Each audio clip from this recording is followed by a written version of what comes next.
بادشاہ بن کر بھی وہ سوال، یہ در آل رسول ہے، اگر کوئی بادشاہ بن کر تخت پر بیٹھ جائے تو بھی وہ دے نہیں سکتا، مانگتا ہی رہتا ہے، اور وہ مانگتا ہی رہا۔ اور امام علی مقام نے ایسے سخی تھے کہ اس کو ہاتھ تو نہیں دیا، ہاتھ نہ دے کر امام نے دین کی آبرو بچائی۔ توجہ فرمائیں، ہاتھ نہ دے کر دین کی آبرو بچائی، لیکن کچھ تو دینا تھا، اس لیے کہ ہاتھ دے دیتے تو دین کی آبرو چلی جاتی، اور کچھ نہ دیتے تو خاندان کی سخاوت کی آبرو چلی جاتی۔ حسین نے ہاتھ نہ دے کر دین کی آبرو بچائی، اور سر دے کر خاندان کی سخاوت کی آبرو کو بھی بچا۔ سبحان اللہ، سبحان اللہ، دیا تو اس کو بھی۔ سبحان اللہ، کیا بات ہے، سبحان اللہ، سبحان اللہ، سبحان اللہ، سبحان اللہ، سبحان اللہ، دیا تو اس کو بھی، سبحان اللہ، مگر دین کی آبرو بھی بچائی، سبحان اللہ، اور خاندان کی روایت بھی بچائی، خاندان کی ریت بھی بچائی، اس لیے کہ نسلیں ہیں کریموں کی، لجپال گھرانہ ہے، آؤ در زہرا پر پھیلائے ہوئے دامن، نسلیں ہیں کریموں کی، لجپال گھرانہ ہے۔ اس خاندان کی تو سخاوت ہی الگ ہے۔ اور میں تو کہتا ہوں کہ جو شربت بناتے ہیں، اہتمام کرتے ہیں، نیاز کرتے ہیں، لٹاتے ہیں ان کے نام پر، یہ نہ سمجھے کہ جیب خالی ہوتی ہے، نسلیں ہیں کریموں کی، جو ان کے لیے تھوڑا خالی کرے وہ اتنا بھر دیتے ہیں کہ مالا مال کر دیتے ہیں۔ بات آگے بڑھانے سے پہلے اگر اجازت ہو تو عرض کروں، ایک مرتبہ تینوں بھائی ایک ساتھ حج کے لیے نکلے۔ وہ قافلہ کتنا خوبصورت ہوگا کہ جس میں تینوں بھائی سفر کر رہے، امام حسن، امام حسین، حضرت عبداللہ ابن جعفر طیار، کیونکہ جعفر طیار چچا تھے کن کے؟ حسنین کریمین کے، تو یہ چچا زاد بھائی تھے۔ کون؟ عبداللہ ابن جعفر طیار۔ میں نام لیتا ہوں تو آپ بھی نام لے لیا کریں، یا نہیں نام لے سکے تو کم سے کم ان بزرگوں کے ساتھ رضی اللہ عنہ کہہ لیا کریں۔ یہ وہ نام ہے جن کے یہ نام زبان پر آتے ہیں تو نام لینے والوں کی مغفرت ہو جاتی ہے، ہاں، نام لینے والوں کی بخشش ہو جاتی ہے۔ یہ وہ نام ہے جن ناموں سے مشکل کشائی ہوتی ہے، یہ وہ نام ہے جن ناموں سے بگڑیاں بنتی ہے۔ تو حضرت امام حسن، امام حسین اور حضرت سیدنا عبداللہ ابن جعفر طیار، یہی سیدہ زینب کے شوہر بھی ہیں، حضرت عبداللہ ابن جعفر طیار۔ نئی نسل کو اللہ کرے نام سب پتہ چلیں، یاد ہو جائیں، اور آپ سے یہی کہتا ہوں کہ یہی نام اپنے گھروں میں رکھو، اپنے بچوں کے نام رکھو، تاکہ تمہاری اولاد کو پتہ چلے ہمارا باپ نہ ناسبی تھا نہ خارجی تھا، ہمارے گھر کے اندر صحابہ اور اہل بیت کی محبت کا ماحول تھا۔ اور جس کے نام رکھے جاتے ہیں نام کا اثر بھی آتا ہے، اس لیے نچنیے، گویے، کرکٹروں کے نام پر نام مت رکھو، اپنی اولاد کا نام ان آقاؤں کے نام پہ رکھو۔ تو حضرت جعفر طیار کے شہزادے عبداللہ ابن جعفر طیار، امام حسن اور امام حسین، یہ تینوں جا رہے تھے حج کے لیے، اور یہ لوگ حج کو جاتے تھے تو سواری ساتھ ہونے کے بعد بھی پیدل جاتے تھے۔ امام حسن اور امام حسین دونوں بھائیوں نے پیدل 25 حج کیے۔ کتنے حج کیے؟ 25 حج کیے پیدل۔ ان کا حج بھی بڑا خوبصورت ہے، اللہ کرے کبھی موقع ملے تو امام حسین کے حج پر، امام حسن کے حج پر گفتگو ہو، لیکن وہ عنوان نہیں، ہمیں کربلا کی طرف سفر کرنا اس وقت تصورات کی دنیا میں۔ تو امام حسنین کریمین، امامین کریمین اور حضرت عبداللہ ابن جعفر طیار تینوں سفر حج میں تھے۔ بھوک لگی اور اتفاق سے اس وقت کھانے کا کوئی انتظام نہ ہو سکا، تو قریب میں ایک کٹیا نظر آئی جو ٹوٹی پھوٹی تھی۔ تینوں اس کٹیا کی طرف گئے تو دیکھا کہ وہاں ایک بڑھیا ہے اس کٹیا کے اندر، اور تینوں حضرات کے نورانی خوبصورت چہرے دیکھ کر تینوں کے خوبصورت چہرے دیکھ کر بڑھیا نے کہا کون ہے؟ تو کہا مسافر ہیں، حج کو جاتے ہیں۔ امام حسین کا چہرہ اتنا خوبصورت تھا، مورخ نے لکھا ہے، ابن عساکر لکھتے ہیں کہ جب آپ اندھیرے میں بیٹھتے تھے تو آپ کے چہرے سے نور کی شعائیں نکلتی تھی اور آس پاس کی جگہ منور ہو جاتی تھی۔ یہ خوبصورت لوگ ہیں، حسین لوگ ہیں، حسن والے لوگ ہیں۔ اور امام حسن کا کیا کہنا؟ امام حسن پاک کا حال تو یہ تھا کہ وہ ہم شبیہ پیغمبر تھے۔ اب وہاں حسن کیا بیان کیا جائے؟ اگر یہ کہا جائے کہ وہ حسن ہے اے سید ابرار تمہارا، اللہ بھی ہے طالب دیدار تمہارا، کیوں دید کے مشتاق نہ ہو حضرت یوسف، اللہ کا دیدار ہے دیدار تمہارا۔ تو وہ حسن مصطفیٰ کے عکس کو امام حسن کہتے ہیں۔ کون سا حسن؟ وہ حسن اے سید ابرار تمہارا۔ وہ سید ابرار کے حسن کی تصویر کا نام ہے حسن حسن۔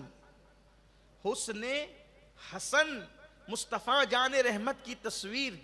اور حضور اکرم صلی اللہ علیہ وآلہ وسلم نے یہ نام جو ہے اللہ اکبر رکھے اس لیے تھے تاکہ ان کے ظاہری اور باطنی حسن کا پتہ لوگوں کو چل جائے۔ لوگ اگر حسن کو غلط پڑھیں تو کیا پڑھیں گے؟ حسن کو کوئی غلط پڑھے تو کیا پڑھیں گے؟ حسن پڑھیں گے۔ یعنی جن کے نام غلط پڑھے جائیں تو بھی حسن ہی پڑھا جاتا ہے۔ اور اگر حسین کو غلط پڑھیں گے تو کیا پڑھیں گے؟ حسین پڑھیں گے۔ آپ دیکھیں تو صحیح، یعنی کہ ان کے نام بھی کوئی بگاڑ کر غلط کرنا چاہیں تو اس کی غلطی میں بھی کیسا حسن نکھر کر کے آتا ہے۔ یہ نام وہ نام ہے، اور ان کے ناموں سے پہلے کائنات میں یہ نام کسی کے رکھے نہیں گئے۔ قدرت نے ان ناموں کو پردہ غیرت میں چھپا رکھا تھا کہ حسن سے پہلے کوئی حسن نہیں ہوگا اور حسین سے پہلے بھی کوئی حسین نہیں ہوگا۔ اور یہ بات بھی کہہ دوں کہ حسن سے پہلے تو کوئی حسن نہیں، حسین سے پہلے بھی کوئی حسین نہیں، اور حسن اور حسین کے بعد بھی اب نہ کوئی حسن ہو سکتا ہے نہ کوئی حسین ہو سکتا ہے۔ جتنے بھی نام اب حسن اور حسین رکھے جاتے ہیں وہ غلام حسن تو ہو سکتا ہے، اب مطلق حسن کوئی نہیں ہو سکتا، اس لیے کہ حسن ہونے کے لیے حسین جیسا چھوٹا بھائی چاہیے، فاطمہ جیسی امی چاہیے، علی جیسا بابا چاہیے، خدیجہ جیسی نانی چاہیے، اور مصطفیٰ جان رحمت جیسا نانا چاہیے۔ لا سکتا ہے کوئی؟ لوگ کہتے ہیں جوئے شیر لانے کے برابر ہے۔ چلے کوئی جوئے شیر بھی تو کہیں سے ایڈجسٹ کر لے گا، لیکن یہ خاندان کہاں سے لائے گا؟ یہ خاندان کہاں سے لائے گا؟ بے دم یہی تو پانچ ہے، بے دم یہی تو پانچ ہے، بے دم یہی تو پانچ ہے، مقصود کائنات خیر النساء حسین و حسن مصطفیٰ علی۔ یہ وہ خاندان ذی شان ہے جن کے گھر میں بے اجازت جبرائیل آتے نہیں، قدر والے جانتے ہیں قدر شان اہل بیت۔ بڑھیا کی کٹیا میں گئے، مسافر حج کو جاتے ہیں، بھوک لگی ہے کھانے کے لیے، سوچا کہ کہیں رکیں، تو آپ کی کٹیا میں بڑھیا کے یہاں ایک بکری کا بچہ تھا، غریب تھی، اس نے ذبح کیا اور کھلا دیا۔ اس کے بعد یہ حضرات کچھ اس کو تحفے تحائف دے کر چلے گئے۔ اس کا بوڑھا شوہر آیا، آنے کے بعد پوچھا بچہ کدھر ہے؟ کہا کہ کچھ مہمان تھے، حج کو جاتے تھے، بھوکے تھے، میں نے کھلا دیا۔ کہا پھر ہم لوگ کے پاس تو وہی ایک تھا۔ کہا کوئی بات نہیں، میں نے مہمان تھے کھلا دیا۔ کچھ تحفے تحائف دے کر گئے، اس کے بعد حج کے وہ کر کے وہ واپس ہوئے۔ حسن اتفاق اس بڑھیا کو اور اس کے شوہر کو مدینہ منورہ کا سفر کی سعادت نصیب ہوئی۔ وہ لوگ اس سفر میں تھے، غریب تھے، وہاں وہ بڑھیا راستے میں کہیں نظر آئی، امام حسن کی نظر پڑی، یہ تو وہی بڑھیا ہے جس نے ہمیں مسافرت میں کھلایا تھا۔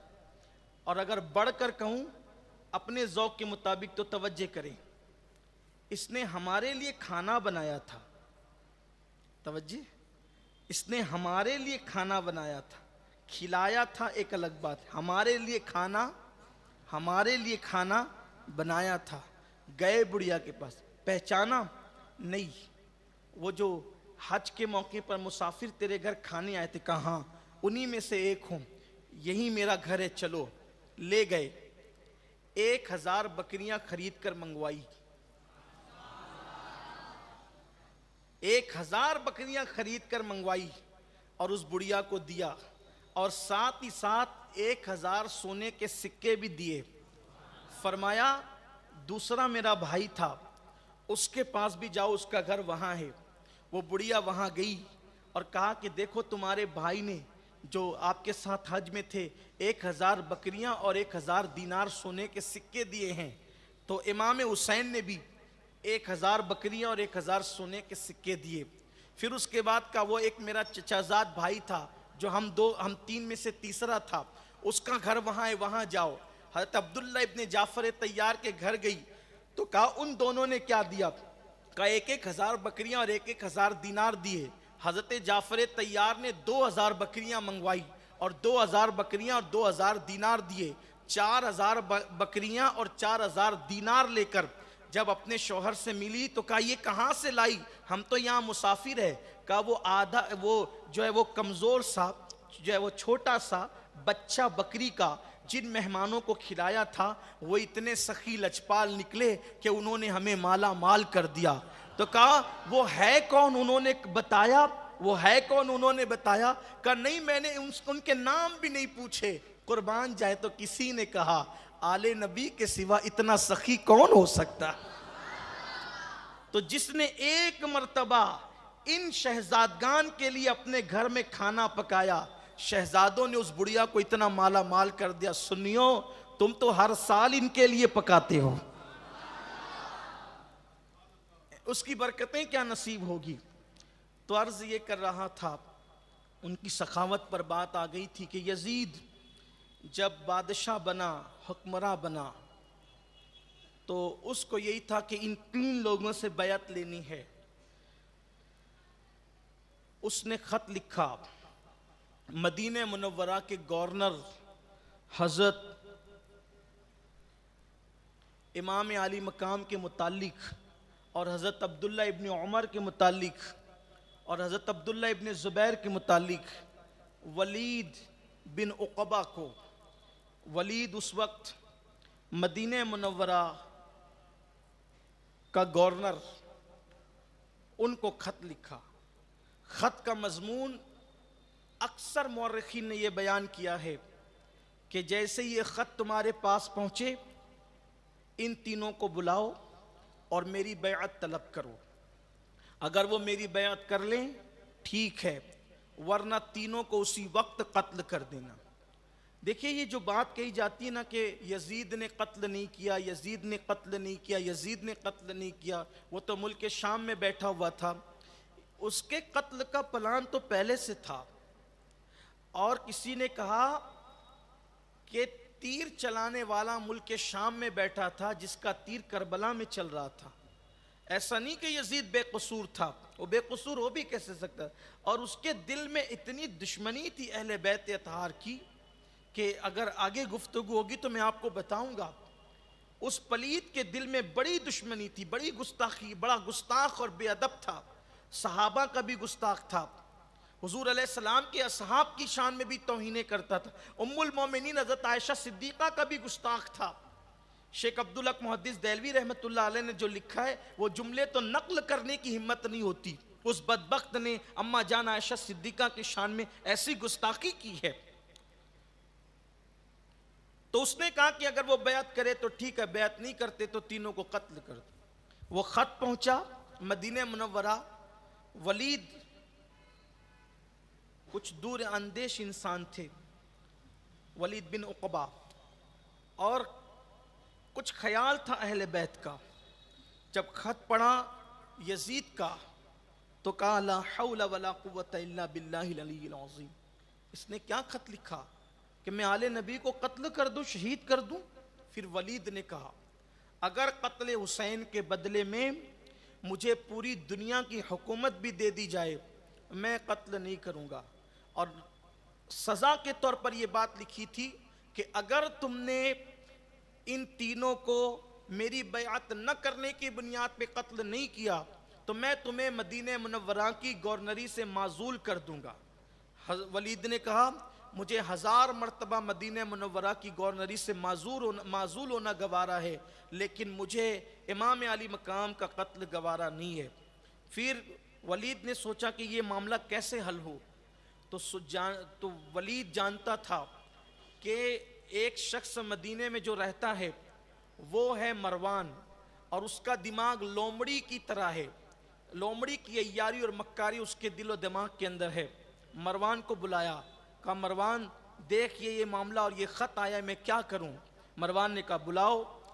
تو اس وقت جب بلانا بھیجا گیا امام علی مقام کو، حضرت عبداللہ بن زبیر کو اور حضرت عبداللہ ابن عمر کو، تو اس وقت یہ دونوں حضرات حضرت عبداللہ ابن زبیر اور سیدنا امام حسین یہ دونوں مسجد نبوی شریف میں ہی موجود تھے. ایک شخص آیا اور آنے کے بعد کہا کہ امیر تم کو بلاتے ہیں. عبداللہ ابن زبیر بڑے ذہین آدمی، انہوں نے کہا امام اس وقت امیر تو لوگوں سے ملتا نہیں، اس نے اس وقت بلایا کیوں ہے؟ امام علی مقام نے کہا دور اندیشی دیکھو، امام علی مقام کی ذہانت دیکھو. بھئی جس نے رسول اللہ کا جو ہے وہ لعاب اور زبان چوس کر حضور علیہ السلام کی صحبت میں رہ کر اونٹنیاں عقل پا جاتی تھی، اونٹنیاں جانور عقل پا جاتے تھے، چرند پرند عقل پا جاتے تھے. حضور اکرم صلی اللہ علیہ وآلہ وسلم جتنی دیر جانوروں پر بیٹھے ہوتے اتنی دیر تک کے جانور پیشاب اور پاخانہ نہیں کرتے تھے. جانوروں کو یہ شعور تھا، شعور آپ اندازہ کریں حضور اکرم صلی اللہ علیہ وسلم کی صحبت میں رہنے کا اثر کہ پرندوں کو یہ پتا تھا کہ کرنا کیا نہیں کرنا، جو وہ ہرنیوں کو پتا تھا کہ کرنا اور کیا نہیں کرنا، کنکریوں کو پتا تھا کرنا کیا نہیں کرنا. تو وہ تو شہزادہ رسول امام علی مقام جس کی پرورش جس کی تربیت اللہ کے رسول صلی اللہ علیہ وآلہ وسلم نے کی. جب عبداللہ ابن زبیر رضی اللہ تعالیٰ نے فرمایا کہ اس وقت امیر کسی سے ملتا نہیں ہے، ولید بن عقبہ اس وقت بلانا کیسا؟ امام نے فرمایا ایسا لگتا ہے کہ حضرت امیر معاویہ کا انتقال ہو گیا اور یزید تخت نشین ہو گیا اور ہمیں چپکے چپکے بیعت کے لیے بلایا جا رہا ہے. کہا پھر کیا کریں گے؟ امام نے فرمایا میں جاؤں گا، بات کروں گا، دیکھتے ہیں معاملہ کیا ہے، اور میں چند ساتھیوں کے ساتھ جاؤں گا. اور پھر امام نے قاصد سے کہا تم چلو میں آتا ہوں. حضرت عبداللہ بن زبیر نے کہا اچھا ٹھیک ہے میں آتا ہوں. عبداللہ ابن زبیر اسی وقت تیاری کر کے فوراً مکہ شریف کو روانہ ہو گئے، اور وہاں جا کر جو یزید کی طرف سے حکومت یزید کی طرف سے جو گورنر تھا اس کو بھگا دیا، اور آپ مکۃ المکرمہ کے گورنر بن گئے، اور وہیں پر جو ہے وہ اپنا پورا معاملہ انہوں نے سیٹ کر لیا. امام علی مقام چند جوانوں کے ساتھ گئے، فرمایا تم باہر رکو، آواز تیز ہو تو تم اندر چلے آنا. آپ اندر گئے اور سلام کے کلمات کہہ کر ولید کے پاس بیٹھ گئے. ولید نے کہا کہ شام سے خط آیا ہے. کیا خط آیا ہے؟ خط یزید نے بھیجا ہے اور لکھا ہے کہ حضرت امیر معاویہ کا انتقال ہو گیا. آپ نے انا للہ پڑھی، تعزیت کے الفاظ کہے، اور اس کے بعد کہا پھر؟ تو کہا یزید نے بیعت کا مطالبہ کیا ہے. امام نے فرمایا مجھ جیسا انسان چھپ چھپا کر کیسے بیعت کرے گا، تنہائی میں کیسے بیعت کرے گا؟ باہر اعلان کرو، مجمع عام میں بات کرو، پھر دیکھا جائے گا. تو مروان موجود تھا. ولید نے کہا اچھا ٹھیک ہے کوئی بات نہیں، ایسا ہی ہوگا. مروان نے کہا ولید ان کو جانے مت دے، ان کو یہیں قتل کر دے، ورنہ اس کے بعد یہ ہاتھ نہیں آنے والے. امام نے کھڑے ہو کر کہا تو مجھے قتل کرے گا؟ تو مجھے قتل کرے گا یا یہ مجھے قتل کریں گے؟ ولید نے کہا حضرت آپ تشریف لے جائیں، یہ ایسی بات کرتا ہے. آپ نے فرمایا کہ اگر تم لوگوں نے قتل کی سازش کی انجام کو پہنچیں گے. لیکن پھر ہمت نہیں ہوئی مروان کی کچھ کہنے کی، اور امام علی مقام نکلے. واپس نکلنے کے بعد امام گھر گئے، چہرے پر افسردگی کے آثار تھے. گھر والوں کی طرف سے سوال ہوا امام کھلا ہوا چہرہ افسردہ کیوں ہے؟ آپ نے فرمایا وہ وقت آ چکا جس کی بار بار پیشین گوئیاں کی جاتی تھی۔ امام علی مقام کے ساتھ یہ جو حادثہ ہوا، واقعہ کربلا، یہ اچانک نہیں تھا، بلکہ بار بار حضور علیہ السلام اس کو دہراتے رہے۔ اور خاندان نبوت میں حضرت عبداللہ ابن عباس کہتے ہیں اہل بیت کے بچے کو معلوم تھا کہ امام حسین کربلا میں شہید ہوں گے، حتیٰ کہ جب جنگ صفین کے موقع پر مولائے کائنات کربلا سے گزرے، مولا علی پاک کربلا سے گزرے تو کربلا کی زمین پر رک کر آپ رونے لگے۔ دیکھو یہاں میں ایک بات آپ سے کہنا چاہتا ہوں، میں قطعاً صفائی کے لیے نہیں کہہ رہا ہوں، آپ کی تعلیم کے لیے کہہ رہا ہوں۔ ہاں ہم صفائی پیش نہیں کر رہے ہیں، ہمیں کسی کی صنعت کی یا صفائی کی ضرورت نہیں ہے کہ یہ جو بار بار کہا جاتا ہے نا کہ کربلا کے واقعات سن کر سنا کر روتے ہیں، یہ رافضیوں کا طریقہ ہے۔ میں کہتا ہوں کہنے والے صرف ایک مرتبہ کم سے کم خطبات محرم ہی پڑھ لیں، جنہیں ہم فقیہ ملت کہتے ہیں نا، ان کی کتاب ہی پڑھ لیں، یا کم سے کم ایک مرتبہ علامہ ارشد القادری کو پڑھ لیں، یا کم سے کم ایک مرتبہ علامہ نظامی کو پڑھ لیں، یا کم سے کم ایک مرتبہ سید نعیم الدین مراد آبادی کو پڑھ لیں، یا کم از کم بہت مختصر سی کتاب آئین قیامت وسطائے زمان حسن بریلوی کی کتاب ہی پڑھ لیں۔ حضرت مولانا حسن بریلوی جو برادر اعلیٰ حضرت ہے، جن کا مشہور کلام ہے کہ وہ ہم بار بار پڑھتے ہیں، کس زبان سے ہو بیاں داستان اہل بیت، مدح گوئے مصطفیٰ ہے مدح خان اہل بیت۔ یہ جو